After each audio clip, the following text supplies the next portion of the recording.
probably the simplest advice that I could give to any business owner, if they would ask me, what's one simple thing that I can do to improve my business?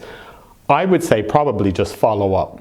Following up is one of the quickest and easiest ways to improve your business, to improve your customer service, and to make more money. My name is Lindsay, and this is Startups and Side Hustlers. I help business owners make their first $100,000 by building a business that is scalable, sustainable, repeatable, and franchisable. But more importantly, making sure that their business is data driven. So you have the right tools in place to capture the right data to be able to have a successful business. So if you're running a business, more likely than not, you're always trying to attract new customers. And if you're not, something's wrong. As you attract new customers, one of the things that will happen is sometimes people may not say yes right away. But no doesn't mean never. So what you're going to have to do is have a planned, strategic way of following up with customers. Because keep in mind, everybody is really busy. So we're all doing things day to day, and we're constantly bombarded with ads and with commercials and with people trying to sell us stuff, with podcasts and clips like this. So it's not always that we don't need the product or service. Quite often, it's just that it slips our mind. So as a business owner, one of the best things you can do is make sure that you follow up with your customers. And it's really one of those things that, depending on if you're built for sales, like I am built for sales, so I don't mind hearing no.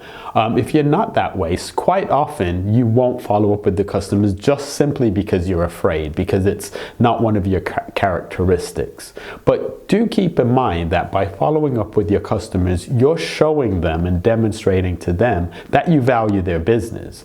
Now, some people will do the polite British thing where they're not actually interested in your product or service, and they'll just say, oh, call me back, call me back, call me back, call me back. Now, my thing is, I will call them back. I will call people back until they just say that they're not interested in my product or service, because the initial contact or the initial call will be based on them expressing some type of interest in what I'm doing. So I will always be very polite. I'll always, give people the off-ramp and give them the opportunity to say that they're not interested. But as long as they're saying that they are interested, and as long as they're telling me that they do want me to call back, I will call back.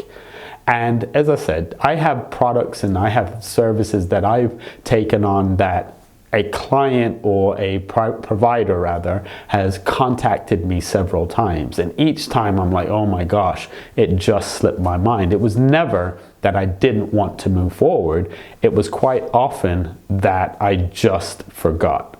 So you, as a business or service provider, you want to make sure that you're not losing business simply because people are busy. Now, this is one of the reasons why newsletters are so important. Now, we've all fallen victim to that whole sign up for my newsletter and then you just get bombarded with information.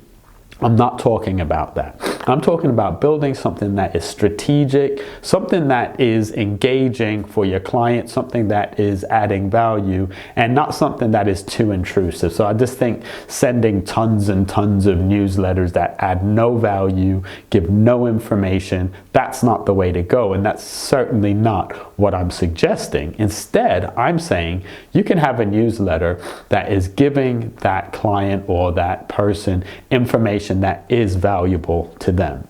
And always make sure that your newsletters have an unsubscribe and an opportunity that if people no longer want or need the information, that they can come off the newsletter. Now, depending on what you're doing, the frequency of the newsletter will be different, but just make sure that it's not something that you're sending it out too frequently, or conversely, that you're not sending it out enough that you stay at front of mind. People have different views of newsletters, but I would say the key thing with a newsletter is just making sure that the information that you're sending out is something that is actually useful to the person. Now, this all falls under the heading of sales funnels. Now, for some people, sales funnels might become death funnels because you end up in someone's sales funnel, which is essentially just bringing people from a broad starting point where you're just saying, okay, I provide this product or service, bringing them all the way down to a point where you actually sell them a product or service. Now, a sales funnel doesn't have to be a bad thing. It should be a part of your business structure. It should be a part of your process, because you want to be able to attract new clients and move them through a journey to move them from someone who's just curious about what you're providing to someone who wants to actually purchase it. Now, for some people, it will be very quick because they have a need, you're providing that need or you're solving that problem, and they'll move forward straight away. For some people, they'll need more information. Some people aren't sure, so they might need to have a conversation with you and make sure that you are legit. So a sales funnel is a great way to bring people into your ecosystem and then give them the information or the confirmation that they need in order to become a paying customer. Now, one of the things that I would say about sales funnels is if you're going to build out a sales funnel, make sure that you're putting the customer first. Make sure that you're understanding the frequently asked questions and the bits of information they may need, or even just to make sure that you have the right things within your sales funnel or on your website that makes them have confidence in you. So if you're a member of some organization or an accredited body, put that logo on there. So for example, we are members of FSB, we are members of YBC, which are business networking organizations. You might be a member of the Better Business Bureau or a Chamber of Commerce. These are all things that are going to make people know that you are a legit business. So it may reduce the amount of times that you have to follow up with someone, because when you've initially contacted them, they're able to establish that you are a credible business, that you're an honest business, and someone that they want to do business with. But don't let the fear of following up with clients prevent you from actually following up. It's a very selfish approach to say, well, I'm fearful of giving this individual information, therefore I just choose not to give them information. Instead, you should always be looking to make sure that if you've had a conversation with someone, if they've taken the time to stop and talk to you, or they've taken the time to contact your business, that you follow up. Now, one of the best things you can do is agree when you're going to follow up. That way it doesn't come as any surprise. And I would say under promise, over deliver. So if you know it's going to take you a while to get the information that they need together for your follow-up, and if you know it's going to take, let's just say 4 days, maybe you tell them 5 or 6 days. That way you can get back to them sooner. As far as arranging a follow-up, it's really good if you can arrange a time and ask for permission for that follow-up in advance. If it's just someone that's contacted you and you've contacted them, just build something into your system, into your CRM that will follow up with them.